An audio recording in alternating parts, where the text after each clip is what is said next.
বিসমিল্লাহির রহমানির রহিম। আসসালামু আলাইকুম। সবাই কেমন আছেন? আশা করছি সবাই ভালো আছেন। আজ দেখাবো 20 টাকা দিয়ে ধনিয়া পাতা কিনে মজাদার একটা আচার বানালাম। যাই হোক, এখানে আমি 2 মুঠো ধনিয়া পাতা নিয়েছি। নিয়ে ভালো করে ধুয়ে পরিষ্কার করে একটা সুতি কাপড়ে আমি শুকাতে দিচ্ছি, কারণ এটার গায়ে কোনো রকম পানি রাখা যাবে না। সুতি কাপড়ের মধ্যে দিয়ে আমি একটা টেবিল ফ্যান ছেড়ে দিয়েছি, চাইলে আপনারা সেটাও করতে পারেন।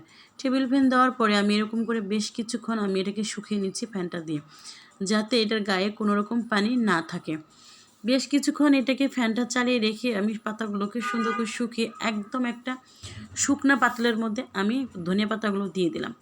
দিয়ে কিছুক্ষণ নাড়াচাড়া করলে কিন্তু এটার গায়ে যে আরও পানি থাকবে, ধনিয়ার পাতার গায়ে যে পানিটা থাকবে, যদিও একটু থেকে যায় সেটাও কিন্তু শুকিয়ে যাবে। এইভাবে নাড়াচাড়া করলে দেখবেন যে আস্তে আস্তে এটা মিলিয়ে যাচ্ছে, ঠিক এরকম হয়ে যাবে। আমি এবার মাঝে একটু চাকু দিয়ে কেটেও সিজার দিয়ে কেটে দিয়েছি, বেশি বড় বড় হয়েছিল তার জন্য। যাই হোক, এটা হয়ে গেছে আমার। আমি এই ফাঁকে এখন তেঁতুলের কাঠটা বানিয়ে দেখাচ্ছি। এখানে মানে গোল গোল 4টাই নিয়েছিলাম, তেঁতুলের অংশ নিয়েছিলাম, যেগুলো যে কিনতে পাওয়া যায়। আসলে আমাকে তেঁতুল ছিল না, আমি তারপরে বাইরেতে কিনে আনাচ্ছি যেহেতু আমার লাগবে আজকে।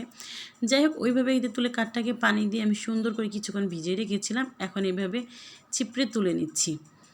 আমার কিন্তু তেঁতুলের কাঠটা তৈরি হয়ে গেছে। দিয়ে দিচ্ছি ছোট্ট চামচের, এই চামচটা 1 চা চামচ ধনিয়া গুঁড়া, 1 চা চামচ মরিচের গুঁড়া, একটুখানি হলুদ আর পরিমাণ মতো লবণ দিয়ে এটা সুন্দর করে নাড়াচাড়া করে একটা ব্যাটার তৈরি করে নেব। এটা হয়ে গেলে এখন আমি চুলাতে ব্লেন্ডারে চলে যাব, কারণ আমি বাকি কাজটা এখনই শেষ করে নিলাম। এর ফাঁকে ধনিয়া পাতাটা ঠান্ডা হয়ে গেছে। এখন আমি এটা ব্লেন্ডারের মধ্যে দিয়ে আমি ব্লেন্ড করে নেব। দেখেন আমার ব্লেন্ড করা শেষ, কত সুন্দর একটা কালার চলে আসছে। এই কালারটা অবশ্যই এত সবুজ কালার থাকবে না, যেহেতু এখানে মশলা পড়বে, তার সেই ক্ষেত্রে একটু তো কালার চেঞ্জ হবেই। যাই হোক, আমি 1 কাপ ভর্তি করে পাতলের মধ্যে দিয়ে দিয়েছি সরিষার তেল। সেখানে 3টা শুকনো মরিচ ছোটো ছোটো করে কেটে দিয়ে দিলাম 1 চা চামচ পাঁচফোড়ন। তারপরে হাতের 1 মুঠ দিয়ে দিব আমি দেশি রসুন। একটা জিনিস খেয়াল রাখবেন, কখনো কিন্তু আচারের পাঁচফোড়ন পুড়ে গেলে কিন্তু সেটা কিন্তু তিতো হয়ে যাবে, ভালো লাগবে না। খেয়াল রাখতে হবে পাঁচফোড়ন যেন বেশি পুড়ে না যায়। যাই হোক, একটুখানি আদা দিয়ে ভালো কিছুক্ষণ নাড়াচাড়া করে ওটা ভেজে নিলাম। তারপরে দিয়ে দিলাম আমি যে ব্যাটারটা তৈরি করে রেখেছিলাম, তেঁতুল এবং হলুদ, মরিচ আর ধনিয়া গুঁড়া আর লবণ, সেটাও আমি দিয়ে নাড়তেই থাকবো, থামা যাবে না, তাহলে কিন্তু পুড়ে যাওয়ার সম্ভাবনা থাকে।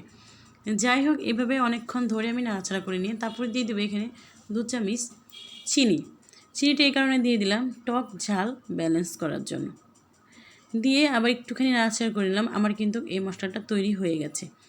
যাই হোক, এখন আমি দিয়ে দিলাম সেই ধনিয়া পাতাটা দেওয়ার পরে আমি চুলাটা অফ করে দিয়েছি।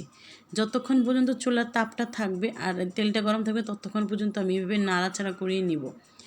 এভাবে নেড়েচেড়ে করে নেওয়ার ফলে কী হবে যে, আর বন্ধ করে দিলাম, কালারটা যেন একটু ভালো থাকে, কিন্তু তবুও এরকম হয়। আর এই কালারটা এরকম সবুজ কখন হবে, আপনি যখন প্রতিদিন রোদে দিবেন, যখনই রোদ পাবেন তখনই রোদের সামনে নিয়ে রেখে দেবেন এই আচারটা।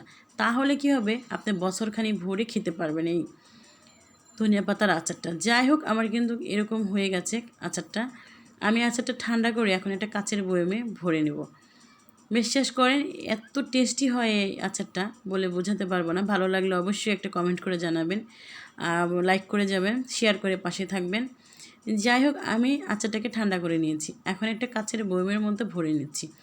এটা কিন্তু আমি প্রতিদিনে আমার জানলার পাশে যে রোদটা আসে আমি সেখানে দিয়ে রাখবো, আপনারা চাইলেও দিতে পারবেন। সবাই ভালো থাকবেন, সুস্থ থাকবেন।